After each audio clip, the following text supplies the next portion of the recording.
Hey, what's up, YouTube? Today I'm going to be talking about the Teofimo scandal, the tweets, all of the messages, the deleted tweets that he's taken off his social media platform. What I wanted to do today is actually go through some of the tweets that we've been seeing. I think one of them states, "I am everything they said I couldn't be, and more. No one can stop the work of God. What I've gone through this far would have killed people. I am a champion in life. Hashtag Holy Spirit. Hashtag the takeover. Hashtag the resurrection." Second one states, "Forgive them, for they know not what they knew." Which he was supposed to say, "For what they know," or I don't even know if that's supposed to be what it's supposed to say, to be honest with you, because I don't know my verses or any of this. So one of the things I just found out was that so this is all pretty strange, and so we're all used to seeing this guy on top of the world, flipping on the big stage, but we're not used to seeing him flip out on the big stage in a full crowd, claiming he won the fight, and now on social media, which is really hurting him. He's being he's trying to go a holy roller on us now, and so something switched in his brain, or he's just delusional. We don't know. We don't know because some of these guys, these personalities are acts. Sometimes they're real. We just don't know. We get little spurts of what we think people are because we don't know them. We see them on television, and some of the attitudes that they use is really for capturing the attention of viewers to either get the hater or getting the fan, attracting the fan, or gaining more haters. And so just found out that also his wife left him during the pregnancy prior to the fight. To be honest, before the fight happened, I don't know if I made a video about it, but I was going to complain that why watch that fight, because I see it all the time. They're always putting people with people that shouldn't be fighting, higher opposition, and I thought Kambosos was one of those guys. If this guy's going through all of that, I'm not trying to make excuses for people, and I'm not his fan. Believe me, I'm not his fan anywhere close. But I kind of had him beating him, and I actually think that if they go to a rematch, I think he wins. But I could be wrong, and mainly it's because of the power. I mean, if he's composed and relaxed and doesn't have all of this crap in his head, I think he just has the advantage, the power. He knocked him down once. They both knocked each other out once, but it's like Kambosos just dodged all of those hits, and he had a really angry opponent that wasn't even concentrating. So that was good for him. But yeah, and you know what, man? This isn't. I think Teofimo is delusional. I think he's really young. And before the fight, we started seeing a lot of... I couldn't even see a lot of his interviews anymore.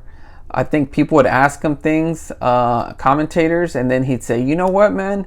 What do you think about, this comment or this fighter saying this?" Or they would just ask general questions, and he would say, "You know what, man? I could tell you, you're older than me, you haven't got to my, I'm 20 something years old, you know, look how big I am, you know, I could tell you, you haven't done anything, but I'm not like that. I'm a good person. I could say that stuff. And just this arrogance, right? And immediately you're like, man, I hope somebody comes around and just kind of presses the reset button for this guy, you know. And that happened. But it's not the first time we see it.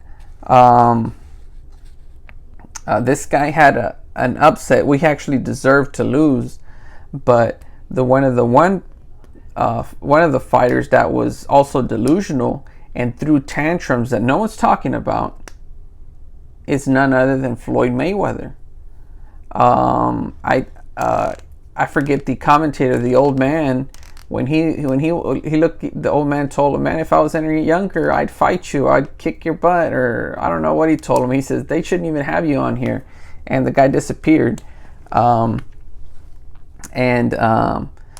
fought in one place, which was Las Vegas after a certain period. A lot of what I say is related to fraud and the possibility of him setting things up directly and indirectly with both judging and referees. I think is really legitimate.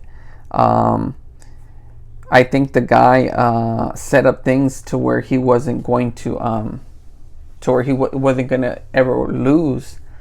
He had that type of an ego, because you see people lose all the time. I mean, it's rare when people lose. And then how he perfectly selected fighters, just well out of the danger zone, and he understood something, and his staff, management, whether it was Al Heyman, they understood that people are going to follow you regardless of what you do. Whether it's a Hispanic looking up to, or a Mexican looking up to another Mexican, and kind of seeing that common ground and saying, man, that's going to be my idol. Doesn't really matter who they fight or don't fight. They're going to kind of love this guy. And that's what happened with Floyd. And now we're seeing it a little bit with Canelo. The difference is you're seeing Canelo do some of the cherry picking that Floyd did. And he's following an exact blueprint. And Ellerby just came out on, I'll make a video about it and I have it recorded. But he says Canelo took a little bit from us, and I see what he did. He's using our blueprint, and I like him, and good for him. And so I think everybody's been duped, man. These guys aren't really fighting for and the only ones that their guys aren't fighting for like pride. They're fighting for the money. And the people that end up stuck fighting these race wars are us. You see it on the and they become biased, man, because we're so separated. Like I try not to go on there and say anything. Like I just saw a few, like this whole thing. Floyd was one of the biggest guys, man. I mean, he would throw tantrums for people not even giving him his dues or props. He wanted people to call him pound for pound or better than some of the other Sugar Ray Leonard. He wanted to be claimed bigger, and he would get pissed off when people would say that he wasn't better. And then you have commentators that are kind of biased. I know that they're told who they should, just when they call the fights, that you can tell they're going for someone. So all of this stuff, and it all gets all people all riled up, and that's what sells tickets. But you know, I was just surprised on how not a lot of people or the commentators are the YouTube commentators right now. There's a few that are very biased, and that's like they're biased, and I'm sure there's a lot of Hispanic biased boxers too, and I'm gonna tell you why before I get into on the African American side. The people that do that are typically people or YouTube analysts that are interviewing African American fighters, they go live with them, or they actually have meetings in person at training camps, or they're invited to those types of events. So they have to be biased. They can't be honest, and or they have to be a little, I guess you would say, indifferent. That you just have to, not really be too specific, unless they want to stop being invited to those events or welcome. I think the same thing would go for anyone. I've been a little direct because I'm just doing things from home. I'm not going to really be going to anyone's gym. So I'm not scared. What did I say? But I also don't have to be biased. You know what I mean? Canelo's a Hispanic fighter. That's the Mexican star that's doing a little cherry picking. And then when you get the African American people that love, and there's a lot of them that don't like Floyd, and they're not biased. But when they see Canelo do that, they get mad and they say, oh, well, they protect Floyd. And the truth is, I actually agree with them, but they won't agree with themselves in terms of the fact that Floyd did the exact same thing. And you can show them a video of Ellerby confirming it. And there's videos where Floyd Mayweather confirms that he did not fight to fight the strongest and most dangerous opposition in the sport. He fought for his health and for his money. And the fights and the debates will continue. But nevertheless, it's still interesting. And I actually think Teofimo, unlike some other people say, Teofimo is really young. I think he rises above all of this, or he has the ability to. It's just mental. But I think he has the punching power, and he still has the punching. Here's my thing.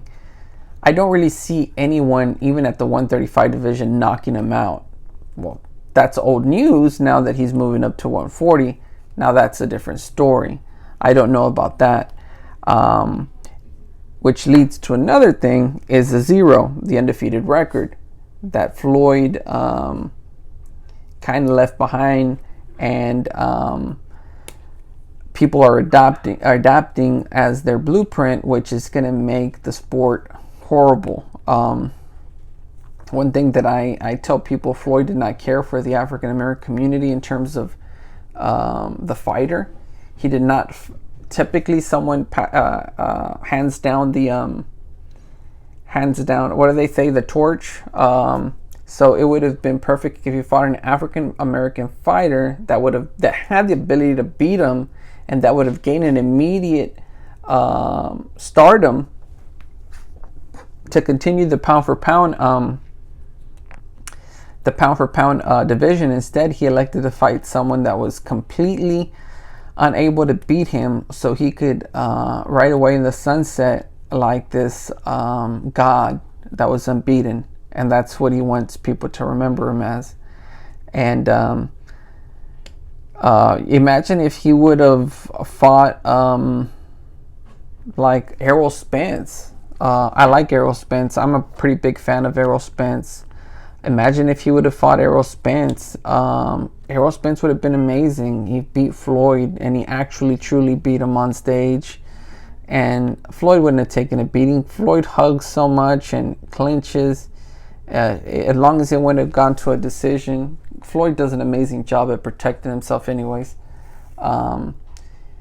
This guy would have been an absolute immediate attraction, and everybody would have wanted the guy that beat Floyd.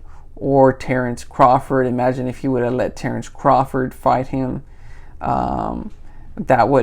These guys would have been set for life. Both Errol Spence or Terrence Crawford. And what he would have been giving them was a supercharge of energy, and an attraction to the sport of boxing, to the African American community and fighters, and a way of doing business. Because when the African American fighters, if they wanted to, they could fight the next top guy, could possibly even give like Boots, give him the fight, and that he's going to be he's what I believe to be the next up and coming star. And so imagine if but the way that things are set up is that you avoid them forever, right? You never pass the torch, and so no one makes money, and people have to jump up in weights. What's Canelo doing right now? He's jumping up to cruiserweight, right? And the Floyd fight with Manny Pacquiao, he finally fights him, and what does he do? Clinch, run, hold, the whole fight. And it makes you wish that boxing was different, that they had rules so that people wouldn't run so much, so that there can be more engagement, so it wouldn't be so watered down. But when you're a fan of the fighter that's running, you're just happy that he won, man. And we're separated now. It's a race thing, and they're like, man, he's gonna beat up on this Filipino, and it turns it into one of those things. When Manny Pacquiao beat Marquez, I was going for Marquez on the first fights, and then at some point I became a Manny Pacquiao fan. I didn't necessarily jump ship, but the guy's multiple weight divisions, the way he was explosive was, it makes you want to watch someone that can do something that you believe that you can't do. Is someone that you're going to idolize. When you see a guy like Floyd Mayweather run around clinch, I can do that. You don't have his reflexes, but you like that's those cowardly things. No one's doing them on the ring. No one. I don't see anyone. And they call it brilliant. I just don't understand that. But he's the original Teofimo Lopez. In my opinion, the arrogance, blowing up in front of cameras, had all of these encounters with domestic abuse. No one, a lot of people talked about it. I'm sure, I haven't looked them up, but where's that? And I guess that's where we're so divided that we're going to start attacking each other. But it is what it is. But that's one of the biggest crybabies. But I guess we'll see what happens with this guy. I think he can bounce back. I don't know if it's going to be in the 140 division. They're pretty big guys up there, but he's pretty athletic. He can make it happen. Manny Pacquiao did it in a bigger weight division. So can he.